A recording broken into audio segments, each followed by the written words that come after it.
नमस्कार। Plant taxonomy में आज की फैमिली एक ऐसी फैमिली है जो अपने फ्लावर्स और अपने फ्रूट्स की वजह से बहुत ज़्यादा इकोनॉमिकली इम्पोर्टेंट है और एक बहुत ही खूबसूरत फ्लावर्स वाली फैमिली मानी जाती है।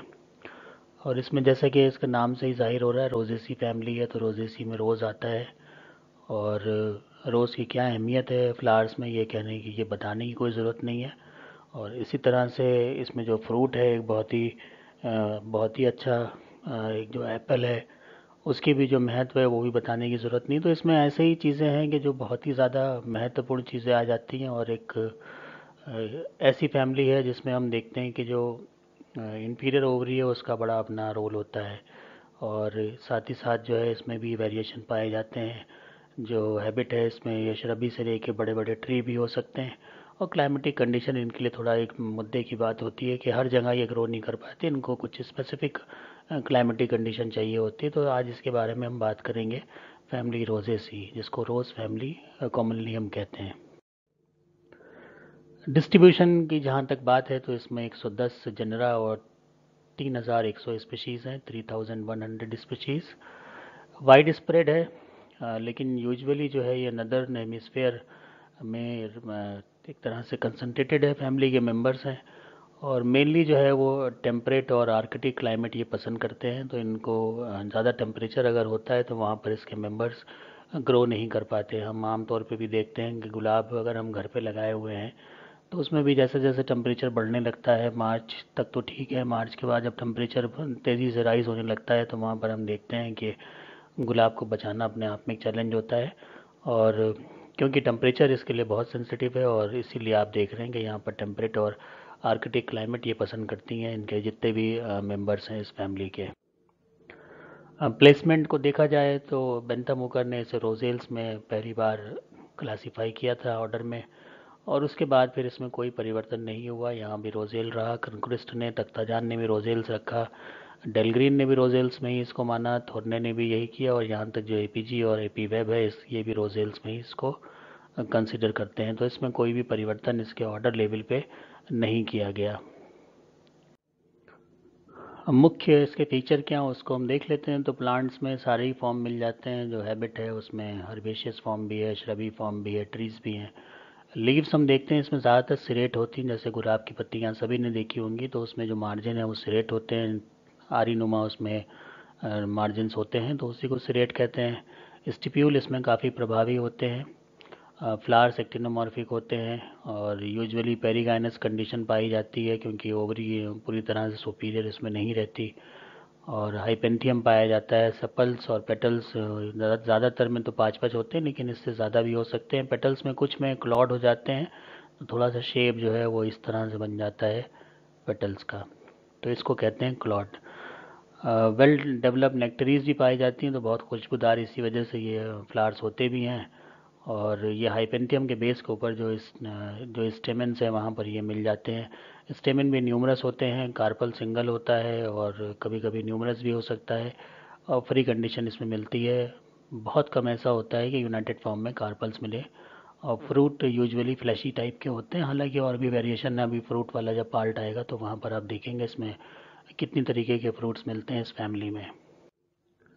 मेजर जनरा की हम जब बात करते हैं तो हम ये देखते हैं कि रूबस जो है वो 750 स्पीशीज से के साथ में सबसे बड़ा इसमें जीनस है। और ये आप इसमें यहाँ पर ये इसकी पिक देख रहे हैं, जिसमें पत्तियाँ सिरेट मार्जिन दिख ही रही हैं आपको, जैसे गुलाब की होती हैं वैसे ही सिरेट मार्जिन है। और साथ में इसमें ये फ्रूट टाइप भी जो है ये टेरियो टाइप का दिखता है, बहुत से गुच्छे में बनता है।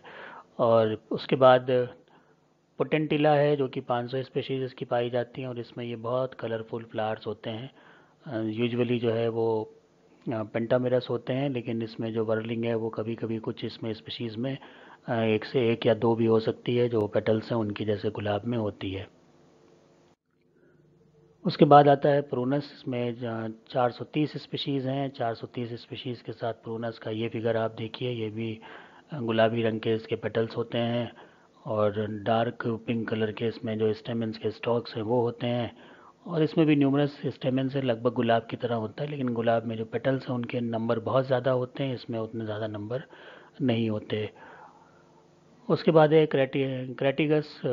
मेडिसिनली बहुत इम्पोर्टेंट प्लांट है, और जो कार्डियक प्रॉब्लम होती है उसमें क्रेटिगस प्लांट का जो एक्सट्रैक्ट है लीव्स का वो दिया जाता है, और वो ये माना जाता है कि जो क्लॉटिंग वगैरह होती है उसको वो क्लियर कर देता है। तो इसमें 240 स्पीशीज़ के साथ ये मौजूद है। और क्रेटिगस ऑक्सीकेंथा जो है वो स्पेशली इस्तेमाल होता है दिल की दवाइयों को बनाने में, होम्योपैथी और आयुर्वेदिक मेडिसिन में। इसमें भी फ्लावर्स लगभग ऐसे ही होते हैं, वाइट कलर के होते हैं, और पत्तियां भी थोड़ी थोड़ी सिरेट टाइप की होती हैं। तो मोरलेस तो जो करेक्टर हैं वो एक से ही रहते हैं।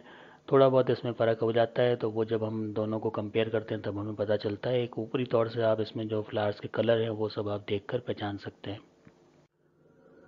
फिर आता है कोटानिस्टर। ये 230 स्पीशीज़ हैं। ये इसमें आप देखिए, ये सॉलिटरी एक्सिलरी फ्लावर्स इसमें निकलते हैं, और थोड़ा सा ये बहुत स्टाउट टाइप का प्लांट होता है।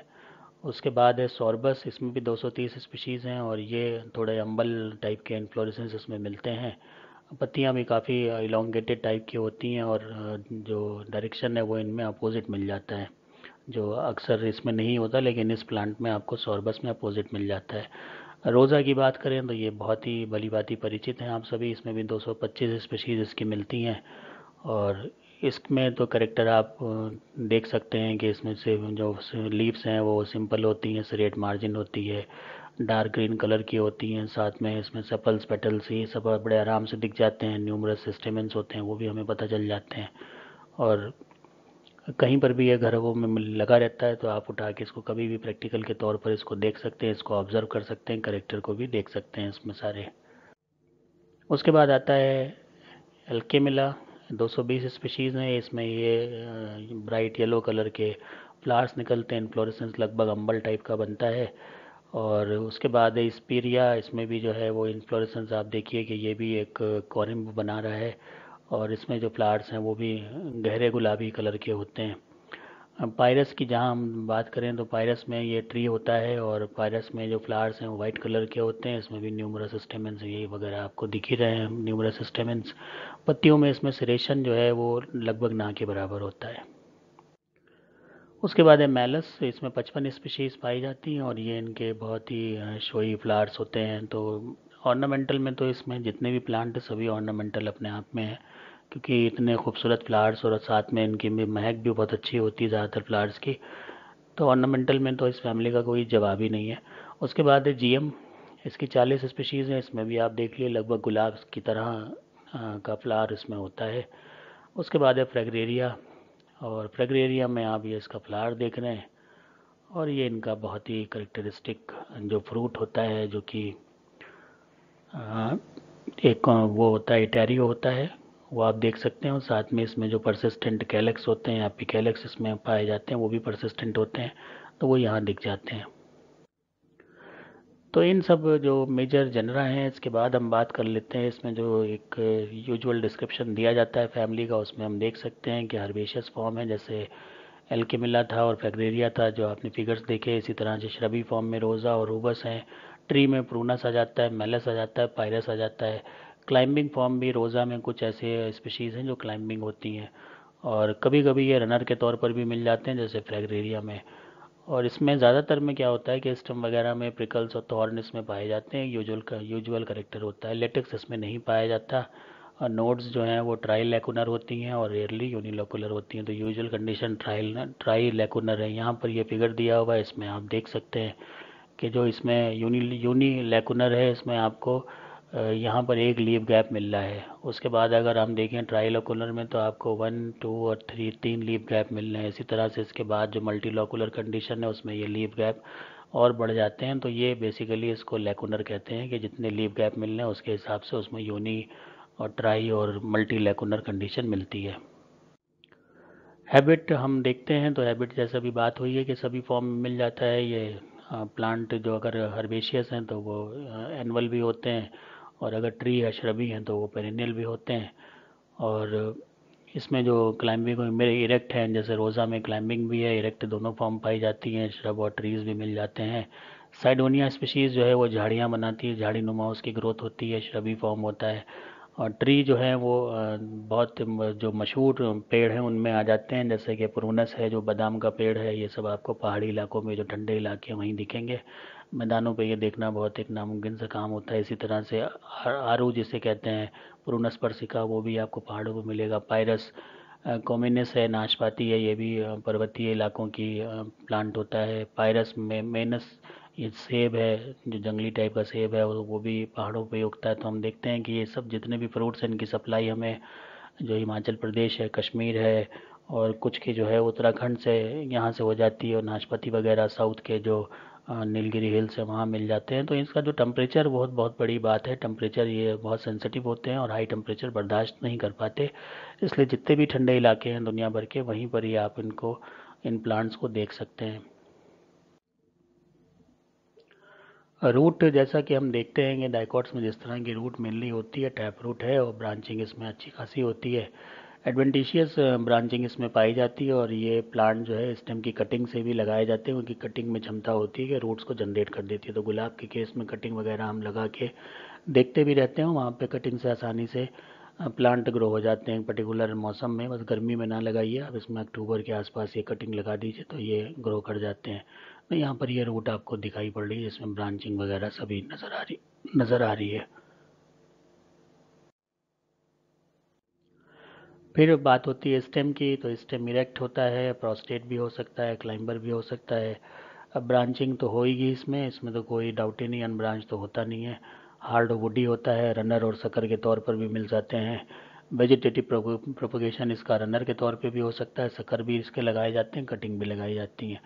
और जो बहुत सी श्रबी स्पीशीज़ हैं उनमें स्पाइंस पाए जाते हैं, जैसे कि जो बेस्ट एग्जांपल है वो गुलाब है। गुलाब में आपने कांटे सभी ने देखे होंगे, ये लगे हुए हैं, ये स्टेम के ऊपर आपको ये कांटे तमाम दिखाई पड़ते हैं, कोई भी गुलाब की स्पीशीज़ हो। लीव्स हम देखते हैं तो लीव्स में भी वेरिएशन मिल जाता है। लीव्स अल्टरनेट यूजुअल होती हैं, कभी कभी ये अपोजिट होती हैं, जैसे रोडो टाइपॉस में है। तो यहाँ पर आप देख लीजिए, ये एक ही नोड से एक दूसरे के बिल्कुल सामने निकली हैं, इसको कहते हैं अपोजिट। उसके बाद सिंपल फॉर्म में मिल जाती हैं, जैसे मेलस और प्रूनस होता है, तो ये सिंपल लीफ आपको दिखाई पड़ रही है मेलस की, जिसमें मार्जिन जो है वो हल्के हल्के सिरेट टाइप के हैं। अब पामेटली कंपाउंड मिल जाती है फ्रैगरेरिया में, जो आप ये देख रहे हैं, इसमें पाम लाइक कंपाउंड लीफ है, इसको फ्रैगरेरिया इसका अच्छा एग्जांपल होता है। इसी तरह से पिन्नेटली कंपाउंड मिलती है सॉर्बेरिया में, ये पिन्नेटली कंपाउंड है, ये सारे के सारे लीफलेट्स हैं। और ये इम्पेरी पिन्नेट कंडीशन है, क्योंकि ये एक सिंगल अकेली लीफ है और बाकी सब पेयर में है। Leaf blade often with gland tipped teeth, और जो लीफ ब्लेड है इसमें सभी में ये टीथ पाए जाते हैं, जो सिरेशन है उनके जो नोके हैं उनको हम टीथ कहते हैं। यूजुअली सिरेट कंडीशन मिलेगी। वेनेशन इसमें पिन्नेट भी हो सकता है, पामेट भी हो सकता है, रेटिकुलेट तो होगा ही। स्टिप्यूल प्रेजेंट होते हैं। और ऑफन जो है वो एडनेट टू पिट्यूलर कंडीशन पाई जाती है। तो एडनेट भी हो सकते हैं और पिट्यूलर कंडीशन भी मिल जाती है। बड़ा पिट्यूल भी हो सकता है और छोटा सा पिट्यूल भी हो सकता है, लगभग सबसे साइल कंडीशन भी मिल सकती है। इन्फ्लोरेसेंस में भी वेरिएशन हमें मिल जाता है। इन्फ्लोरेसेंस जो है वो सॉलिटरी फ्लावर्स के साथ में होता है, जैसे कि हम गुलाब में देखते हैं। यहाँ आप देख लीजिए, ये गुलाब का पिक लगा हुआ है। और उसके बाद रेसीम भी मिलता है, जैसे पैडस में जो है वो रेसीम मिल जाता है। ये पैडस का आप रेसीम देख लीजिए, यहाँ से यहाँ तक फ्लावर चलते चले जा रहे हैं, शूट जो है वो बढ़ती चली जाती है। पेनिकल और साइमोस के अम्बल भी मिलते हैं, जैसे इस्पेरिया में है। तो इस्पेरिया की ये एग्जांपल है, इसमें साइमोस टाइप का पेनिकल अम्बल मिल रहा है। ये अम्ब्रेला लाइक बनता है तो उसको अम्बल कह देते हैं। और इसी तरह से कॉरम भी कंडीशन भी पाई जाती है क्रेटिगस में। ये क्रेटिगस के फ्लावर्स है, इसमें कॉरम भी बनता है। तो ये साइमोज एक साथ आकर इकट्ठा एक ही लेवल पे ख़त्म हो जाता है। और कभी कभी जो है ये बहुत कम ऐसा है कि कैटकिन लाइक होते हैं। तो पोटेरियम जो है इसका एग्जांपल है, इसमें आप ये कैटकिन लाइक इन्फ्लोरेसेंस देख रहे हैं। तो इन्फ्लोरेसेंस में भी वेरिएशन हमें काफ़ी अच्छा देखने को मिलता है इस पर्टिकुलर फैमिली में। फिर हम बात करते हैं फ्लावर्स की। तो फ्लावर्स बाईसेक्सुअल होते हैं, रेयरली यूनिसेक्सुअल, जैसे पोटेरियम है उसमें यूनिसेक्सुअल पाए जाएंगे इस तरह के। और प्लांट मोनोशियस और डायोशियस दोनों कंडीशन मिल जाती हैं। एक्टिनोमॉर्फिक फ्लावर्स होते हैं, कभी कभी जाइगोमॉर्फिक होते हैं। तो पेरिनेरियम में जो है वो जाइगोमॉर्फिक कंडीशन मिल जाती है। और वो ये फ्लावर है, यहाँ पर ये दोनों फिगर एक साथ मिक्स हो गए हैं। तो यहाँ से ये दूसरा प्लांट है। और इस केस में जो आप फ्लावर ये वाइट वाले देख रहे हैं, ये जाइगोमॉर्फिक कंडीशन शो करते हैं। यूजुअली पेरिगाइनस कंडीशन होती है और डिस्टिंक्ट हाइपेंथियम होता है। वो हाइपेंथियम क्या है, ये फ्लैट एक कप शेप्ड और सिलेंड्रिकल स्ट्रक्चर होता है जो इसमें पाया जाता है। हाइपेंथियम फ्री फ्रॉम और एडनेट टू कार्पल, तो या तो ये फ्री होगा या फिर कार्पल से जुड़ा हुआ होता है, दोनों ही फॉर्म में हो सकते हैं। और कुछ कुछ जो जब फ्रूट्स बनते हैं तो इसमें ये इनलार्ज कर जाता है और इनके अंदर जो है वो नेक्टर वगैरह पाए जाते हैं जो कि कीड़ों को अपनी तरफ आकर्षित करते हैं, जिससे इनका पॉलिनेशन भी होता है। रेयर कंडीशन में एपिगाइनस पाए जाते हैं जैसा कि मैलस में होता है। तो बाकी तो पेरिगाइनस कंडीशन, लेकिन मैलस में इसमें एपिगाइनस कंडीशन पाई जाती है। कैलेक्स को हम देखते हैं तो calyx usually with 5 sepal and pentamerous flower usual condition होती है। यूनाइटेड एट बेस, सब बेस पे जुड़े हुए होते हैं। यहाँ पर आप देख सकते हैं ये सब जुड़े हुए हैं। समटाइम विथ 3 to 5 एपिकैलेक्स, कुछ में जो है वो एपिकैलेक्स पाए जाते हैं, जैसे फ्रेगरेरिया है तो इसमें आप जो एपिकैलेक्स है वो देख सकते हैं। ये सारे जो बाहर की तरफ हैं और ये वाले पोर्शन ये कैलेक्स हैं जो यहाँ से जुड़े हुए हैं। और परसिस्टेंट होते हैं, तो ये आप इसमें फ्रूट लेंगे तो भी ये लगे हुए आपको दिखाई पड़ जाएंगे। जैसे यहाँ पर भी ये फ्रूट यहाँ से तोड़ा जाएगा तो ये फ्रूट के साथ में लगे हुए दिखाई पड़ेंगे। कोरोला भी यूजुअल, अगर पेंटामेरस फ्लावर की बात करेंगे तो वहाँ पे भी 5 पेटल्स होंगे, फ्री फॉर्म में ये होते हैं, जुड़े हुए नहीं होते। गुलाब में इसका बड़ा अच्छा एग्जाम्पल है, सभी एक दूसरे से अलग अलग होते हैं लेकिन जो उनका ओरिएंटेशन होता है वो उसको मिलकर बड़ा खूबसूरत सा बना देते हैं, जैसे आप यहाँ ये फ्लावर्स को देख रहे हैं। क्लॉट कंडीशन पाई जाती है पेटल्स में और इम्ब्रिकेट टाइप का एस्टिवेशन होता है। तो यहाँ पे पेटल पास से लेके इंडेफिनेट हो सकते हैं। पॉलीपेटलस कंडीशन है, फ्री कंडीशन है। रोजेशियस होते हैं, रोज लाइक जो ओरिएंटेशन होता है उसको रोजेशियस कहते हैं। और सेंटेड होते हैं, खुशबूदार होते हैं और साथ में इन्फीरियर ये फ्लावर इसमें कोरोला पाए जाते हैं क्योंकि पेरिगाइनस कंडीशन यहाँ पर ओवरी की होती है। उसके बाद है एंड्रोशियम। तो एंड्रोशियम विद न्यूमरस स्टेमेंस जैसे गुलाब में होते हैं और फ्री होते हैं ये। कभी कभी 4 पाए जाते हैं, जैसे सेंग्यू सॉर्बा में ये एग्जांपल है, सेंग्यू सॉर्बा का है। यहाँ पे आप 4 देख सकते हैं, 1 2 3 एंड 4। और इसी तरह से 2 मिलते हैं पैरास्टिमॉन यूरोफिला में, इसमें 2 मिलते हैं, जैसे यहाँ 4 मिल रहे हैं तो वहाँ आपको 2 दिखाई पड़ेंगे। एंथर्स बाई थीकस होते हैं, तो वो हम यहाँ पर ये थीका देख सकते हैं। ये एक थीका, ये इधर एक चला गया, एक ये इधर चला गया, बाई थीकस हो गए। कभी कभी मोनोथीकस होते हैं एल्केमिया में, एल्केमिला में।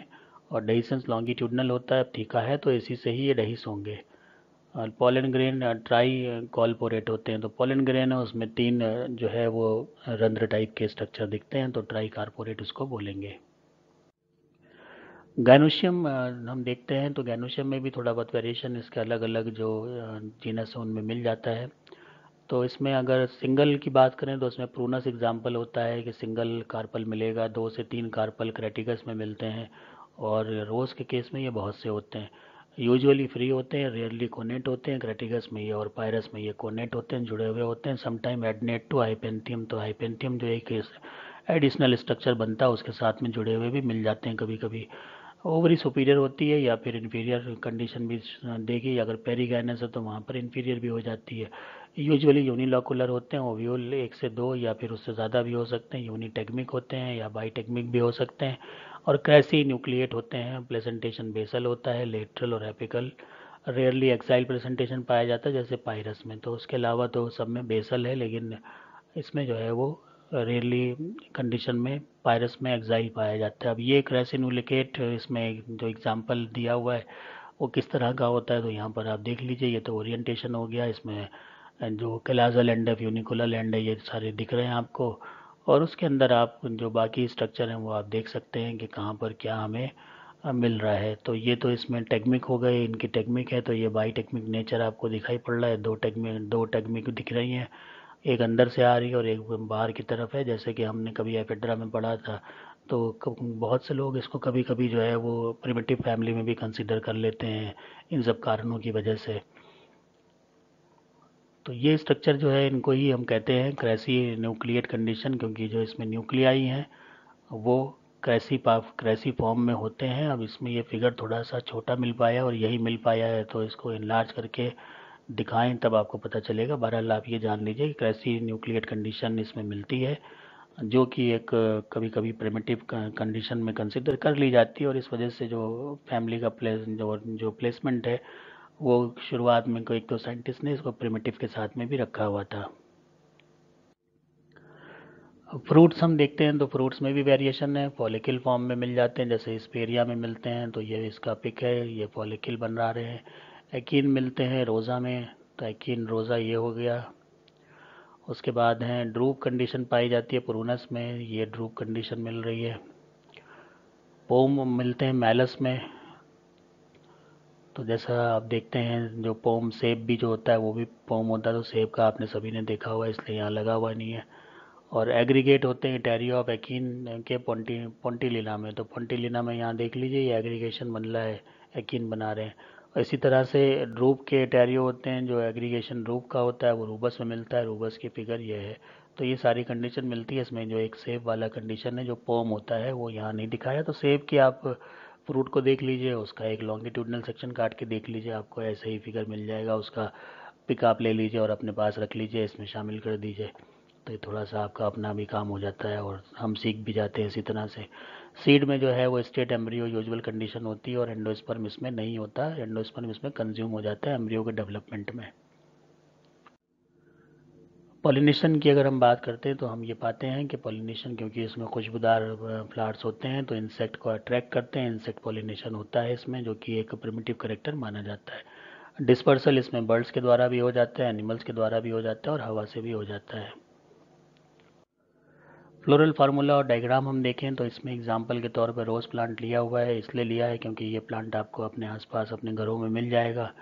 उसको प्लांट को आप खुद से प्रैक्टिकल करके देखिए तो वहाँ पर आप ये सारी चीज़ें जो लिखी हुई हैं वो मिल जाएंगी।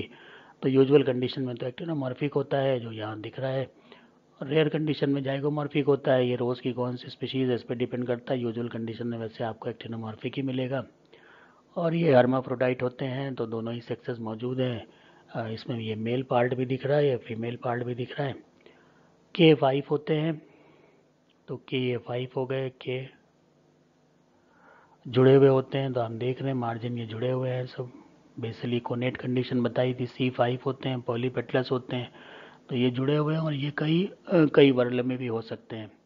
5 के जो इसमें चलेंगे, 5 अंदर फिर 5 बाहर, इसमें 2 3 जितने भी हो सकते हैं। कुछ हाइब्रिड वैरायटी वगैरह बनाई गई उसमें, तो नंबर ऑफ वर्ल्स ये बहुत से हो जाते हैं। ए इनफाइनाइट हो जाते हैं, तो ये तो कंडीशन रहेगी सभी में।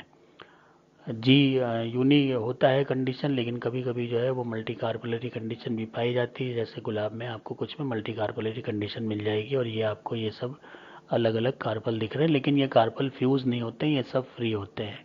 तो ये इम्पॉर्टेंट पॉइंट इसमें नोट करने वाला है। तो इस तरह से ये रोज़ का फ्लोरल डायग्राम और फ्लोरल फार्मूला भी हमारे सामने हमने देख लिया। अब हम बात कर लेते हैं प्रिमिटिव करेक्टर फैमिली के कौन से हैं। तो प्लांट यूजुअली मोस्टली श्रब हैं, ट्री और क्लाइंबर है। तो इसमें जो है वो क्योंकि हर्बेशियस प्लांट बहुत कम होते हैं तो ये प्रिमिटिव करेक्टर चला जाता है। इसी तरह से लीफ स्टिप्यूल होता है और उसमें वो सिंपल टाइप की होती हैं, अल्टरनेट होती हैं, ज़्यादातर जनरल अपोजिट नहीं होती, तो ये भी प्रिमिटिव मानते हैं लोग। अब फ्लावर्स हर्माफ्रोडाइट होते हैं और एक्टिनोमॉर्फिक होते हैं, तो जाइगोमॉर्फिक को एडवांस माना जाता है और यूनिसेक्सुअल फ्लावर को एडवांस माना जाता है। पेटल्स फ्री होते हैं, न्यूमरस होते हैं, तो ये भी प्रिमिटिव करेक्टर हो गया। स्टेमेंस भी न्यूमरस हैं, पॉलीएंड्रस है, सब फ्री हैं, तो ये भी प्रिमिटिव करेक्टर हो गया। और गायनोशियम पॉलीकार्पुलरी एपोकार्पस होता है, तो ये भी एक प्रिमिटिव करेक्टर हो गया। सिनकार्पस कंडीशन जो है वो एडवांस कंडीशन मानी जाती है एपोकार्पस के लिहाज से। फिर एडवांस करेक्टर हम देख लेते हैं, तो कुछ प्लांट हर्बेशियस हैं, जैसे पोटेंटिला है और फ्रेगरेरिया है, ये हर्बेशियस प्लांट होते हैं, तो इस केस में ये एडवांस माना जाएगा। लीव कंपाउंड पाई जाती हैं, रोज़ा में भी पाई जाती हैं, इसके अलावा और भी एक दो जो आपको कंपाउंड दिखाए थे 2 3 प्लांट, वो भी उसमें भी कंपाउंड है, तो उस केस में वो एडवांस करेक्टर हो गया। फ्लावर पेरिकाइनस और एपिकाइनस हो गया, और कुछ में यूनिसेक्सुअल कंडीशन पाई जाती है, तो जैसे यूनिसेक्सुअल हुए तो ये एडवांस हो गए। कैलेक्स गैमोसेप्लस कंडीशन दिखाता है तो जुड़े हुए हैं, तो एडवांस करेक्टर है। गायनोशियम मोनोकार्पुलरी है, ये एडवांस करेक्टर है। पायरस में गायनोशियम में बाई टू पेंटा कार्पुलरी और सिनकार्पस कंडीशन पाई जाती है, तो सिन आने लगा और जो नंबर कार्पल के वो घटने लगे, 2 से लेके 5 तक हो गए, तो एडवांस करेक्टर हो गया। ओव्यूल पाइलोट्रोपस होते हैं, क्रैसी न्यूक्लिएट होते हैं, तो सारे में तो नहीं है, क्रैसी न्यूक्लिएट का एग्जाम्पल आपने देखा, तो वहाँ पर तो उस कंडीशन में तो हम उसको प्रिमिटिव मान लेते हैं, लेकिन बाकी में जो कंडीशन है वो कंपाइलोट्रोपस होती है। तो जैसे यहाँ फ्यूनिकुला आपने क्रेसिनुक्लेट में यूँ झुका हुआ देखा था, तो वहाँ पर क्या होगा कि वो जो कंपाइलोट्रोपस है उसमें इस तरह से हमें हॉरिजॉन्टल टाइप का ओरिएंटेशन मिलता है। तो ये एडवांस है और ये प्रिमिटिव है। सीड नॉन एंडोस्पर्मिक होते हैं, तो एंडोस्पर्म कंज्यूम हो जाता है एम्ब्रियो के डेवलपमेंट में, तो एडवांस करेक्टर माना जाता है। अब एक जो एग्जांपल आपको अपनी प्रैक्टिकल फाइल में लिखना है, इसका प्रैक्टिकल अलग से नहीं कराने की ज़रूरत है क्योंकि ये प्लांट आपको मिल जाएगा। तो उनका हैबिटेट आप देख लीजिएगा, पेरेनियल होते हैं और कांटेदार श्रब होते हैं। ये टैप रूट होती है, ब्रांच होती है और पेरेनियल रूट भी होती है। ये कई साल तक भी चल जाते हैं प्लांट अगर आप उसकी देखभाल ठीक से करें। स्टेम इरेक्ट होता है, ब्रांचिंग होती है, वुडी होता है, सिलेंड्रिकल होता है और प्रिकली होता है, सॉलिड होता है। लीफ अगर तो आप गुलाब की देखिएगा तो अल्टरनेट हैं, पिट्यूलेट हैं, स्टिप्यूलेट हैं। स्टिप्यूल्स एडनेट होते हैं, बहुत बिल्कुल पास में जाके जुड़ जाते हैं जहाँ से लीफ निकल रही होती है। इम्पेरीपिन्नेट कंडीशन पाई जाती है, अकेली लीफ आपको मिल रही है, लीफलेट मिल रही है, सॉरी। कंपाउंड कंडीशन है क्योंकि यहाँ से लेके यहाँ तक एक लीफ आप इसको बोलेंगे। लीफलेट ओवेट टाइप की होती हैं। लीफ का आप शेप देख लीजिए, लगभग ओवल होता है और मार्जिन जो है वो सिरेट होते हैं। लीफलेट में जो एक्यूट अपेक्स होता है यूनिकॉस्टेट होता है और रेटिकुलेट वेनेशन पाया जाता है। इन्फ्लोरेसेंस सॉलिटरी एक्सिलरी होता है, वो आप यहाँ देख सकते हैं। उसके बाद फ्लावर में हम देखते हैं कि पेडिसुलेट होते हैं, हर्माफ्रोडाइट होते हैं, कंप्लीट होते हैं, एक्टिनोमॉर्फिक होते हैं, पेंटामेरस कंडीशन पाई जाती है। ये 5 के ग्रुप में कई एक हो सकते हैं तो भी वो पेंटामेरस ही कहलाई जाएंगी। और पेरीगाइनस कंडीशन होती है, वाइट और रेड कलर के होते हैं यूजुअल जो नेचुरल हैं, बाकी तो इसमें बहुत से कलर बना दिए गए हैं। सेपल 5 होते हैं, गैमोसेपलस कंडीशन होती है, ग्रीन होते हैं, परसिस्टेंट होते हैं, नरोई लेंसिउलेट होते हैं। ऑड सेपल पोस्टीरियर होता है और कुनकुनशियल एस्टिवेशन इसमें पाया जाता है। कोरोला में 5 पेटल्स होंगे। पॉलीपेटलस कंडीशन लार्ज होते हैं, बड़े बड़े होते हैं, रोजेसियस होते हैं। जिस तरह से रोज़ का आप एक भी कोई भी पेटल देख लीजिएगा, उसका जो शेप आता है वो शेप रोजेशियस कहलाता है, चाहे कहीं भी पाया जाए वो। इस फैमिली के अलावा भी कहीं मिलेगा तो उसको रोजेशियस शेप ही बोला जाएगा। कुनकुनशियल एस्टिवेशन पाया जाता है। एंडोशियम हम देखते हैं तो इंडेफिनिट स्टेमेंस पाए जाते हैं, बड़े आसानी से हमें दिख जाएंगे, पॉलीएंड्रस से सब फ्री होते हैं। एंथर इसमें येलो कलर के दिखेंगे, वर्सटाइल होंगे, उनका मूवमेंट हर तरफ हो रहा होगा। और फिलामेंट्स छोटा पतला सिलेंड्रिकल होता है, डाइटिकस कंडीशन होती है, एंट्रोज होते हैं। वहीं अगर गायनोशियम को हम देखते हैं तो पॉलीकार्पलरी इसमें मिल जाता है, जो कि एक रेयर कंडीशन होती है इस फैमिली की, लेकिन रोज़ा में मिल जाती है। एपोकार्पस कंडीशन है, ओवरी इनक्लोज होती है कैलक्स ट्यूब में। बेसल प्लेसेंटेशन पाया जाता है, स्टाइल फ्री होती है और स्टिग्मा टर्मिनल होता है। यहाँ पर ये फ्लोरल फार्मूला और ये फ्लोरल डायग्राम इसका, जो अभी आप इससे पहले भी एक बार देख चुके हैं। अब बात आती है इकोनॉमिक इम्पोर्टेंस की। तो शुरुआत में हमने बताया था कि इसमें फ्रूट्स और जो फ्लावर्स हैं वो बहुत इम्पोर्टेंस के होते हैं। तो यहाँ पर फ्रूट्स की बात हम देख करते हैं तो देखते हैं कि ये फैमिली जो है वो दुनिया भर में जानी इसीलिए जाती है कि इसमें बहुत से टेम्परेट फ्रूट्स हमें मिलते हैं। जैसे एप्पल है, जो बॉटनिकल नेम मैलस डोमेस्टिका है, पियर है, पायरस है, प्लम्स जिनको प्रूनस वेरेल वेरेल कहते हैं वो, और चेरीज़ हैं जिसमें प्रूनस एवियम बोला जाता है, प्रूनस सिरेसस बोला जाता है। पीचेज़ हैं, इसमें प्रूनस पर्सिका इसका बॉटनिकल नेम है। आलमंड्स हैं, प्रूनस डल्सिस है। एप्रिकॉट हैं, प्रूनस अर्मेनिका है। और स्ट्रॉबेरी है जो फ्रेगरेरिया वेस्का है, जिसमें टेरियो पाए जाते हैं। लोकट्स है जिसके हीरो बॉटराइया इसका नाम है। रसबरीज हैं जिसको रूबस कहते हैं। क्यून्स हैं जिसको साइडोनिया बोलते हैं। तो ये सारे ही जो है अपने फ्रूट्स के लिए बहुत जाने जाते हैं। और ये सारे ही फ्रूट्स, इसमें कोई भी एक फ्रूट सस्ता नहीं मिलता, बहुत महंगे मिलते हैं। कारण यही होता है कि इनकी जो पैदावार है वो ठंडे इलाकों में होती है और जो इनका कंजम्पशन है वो गर्म इलाकों में यूजुअली किया जाता है। तो वो जो ट्रांसपोर्टेशन है और मेंटेनेंस है, ये सारी कॉस्ट जुड़ के वो फ्रूट्स आते हैं, इस वजह से आपको बहुत महंगे मिलते हैं। ऑर्नामेंटल में हम अगर देखते हैं तो इसमें जो बहुत मशहूर प्लांट गुलाब का तो है ही है, रोज़ा। उसके बाद रूबस जो रसबरी है वो भी ऑर्नामेंटल के तौर पे लगती है, फ्लावर्स इसमें भी अच्छे होते हैं। और चिनोमेलस है जो फ्लावरिंग क्वीन से जिसको बोला जाता है। पोटेंटिला है, ये सिंकी फॉयल इसको बोलते हैं। जियम है जिसको एवेंस कहते हैं। कोटोनिएस्टर है, क्रेटिगस है, ये सारे के फिगर हमने शुरू में आपको दिखा दिए थे। और वैसे भी आप इनका नाम डाल के इसको सर्च कर लीजिए तो फ्लावर्स आपको दिख जाएंगे गूगल इमेज पे। पायराकेंथा है जिसको फायर थॉर्न कहते हैं, और सॉर्बस है जिसको माउंटेन ऐश कहते हैं। तो ये सब जितने भी प्लांट हैं ऑर्नामेंटल के तौर पर उगाए जाते हैं, लेकिन कंडीशन वही होती है कि टेम्परेचर अगर बढ़ जाएगा तो फिर ये ऑर्नामेंटल प्लांट बहुत जल्दी आपके बाग से और बगीचे से वैनिश भी हो जाते हैं। अब जो एक वाइल्ड गुलाब है, रोज़ा डेमेसिना, इसके जो फ्लावर्स हैं ये इनको इस्तेमाल किया जाता है। इनके जो पेटल्स होते हैं उनको उनसे एक्सट्रैक्ट किया जाता है, जो अतर है, जो इत्र जिसको कहते हैं, तो गुलाब का इत्र बनाया जाता है और बहुत महंगा भी बिकता है दुनिया भर में। कन्नौज वगैरह जो इलाका है वो बड़ा मशहूर है इस तरह के इत्र बनाने के लिए। इसी तरह से जो बार्क है कोइलेजा की, जिसको सोप बार्क ट्री बोलते हैं, इसमें सैपोनिन्स भरपूर मात्रा में होते हैं और उनको जो है वो एक जो साबुन है उसका एक सब्स्टिट्यूट की तरह इस्तेमाल किया जाता है टेक्सटाइल इंडस्ट्री में। और साथ ही साथ ये प्लांट की जो बार्क है वो टेनिन का भी अच्छा सोर्स होती है। इसी तरह से जो मॉक्यूला यूटिलिटिस की बार्क है, जिसको पॉटरी ट्री बोलते हैं, ये यूज़ की जाती है हीट रेजिस्टेंट पॉट्स बनाने में। और द वुड ऑफ प्रूनस सिरोटिना ये यूज़ होती है फर्नीचर और कैबिनेट्स वगैरह बनाने में। ये हल्की अच्छी लकड़ी होती है। Several species are also valuable source of timber. और इसमें जो ट्री फॉर्म में हैं, जितने भी ट्री हैं उनमें ज़्यादातर तो ये है क्योंकि फल देने वाले ट्री होते हैं तो जल्दी काटे नहीं जाते, लेकिन उनकी लकड़ी अगर आप टिम्बर में यूज़ करना चाहते हैं, जो प्लांट सूख जाते हैं उसके बाद वो अच्छा टिम्बर का सोर्स होते हैं और बेहतर क्वालिटी की टिम्बर मिल भी जाती है। अब बहुत इम्पोर्टेंट जो पॉइंट आता है वो आता है फाइलोजेनी का। तो फाइलोजेनी में हम देख सकते हैं कि इसमें बहुत कुछ चेंजेस हुए हैं, जैसे कि in spite of great morphological diversity the family Rosaceae is well recognize group whose monophily has been supported by RBCL sequences। तो जैसा हमने देखा कि इसमें पत्तियाँ और फूल हैं, उसके अलावा फ्रूट्स हैं, ये सभी में बहुत वेरिएशन है। उसके बावजूद भी जो है इनको एक साथ रखा गया इन सब प्लांट को। तो इसका बेस है आरबीसीएल सीक्वेंसिंग जो की गई है, उसके आधार पर इनको सबको एक साथ रखा गया और सबको मोनोफिली में डाल दिया गया। More than 27 family names have been proposed for the group of different genera taken out from Rosaceae, but according to Hutchinson 1973, if one or two tribes of the family are taken out, at least 18 or 19 should follow suit and Rosaceae would be reduced to genus Rosa only।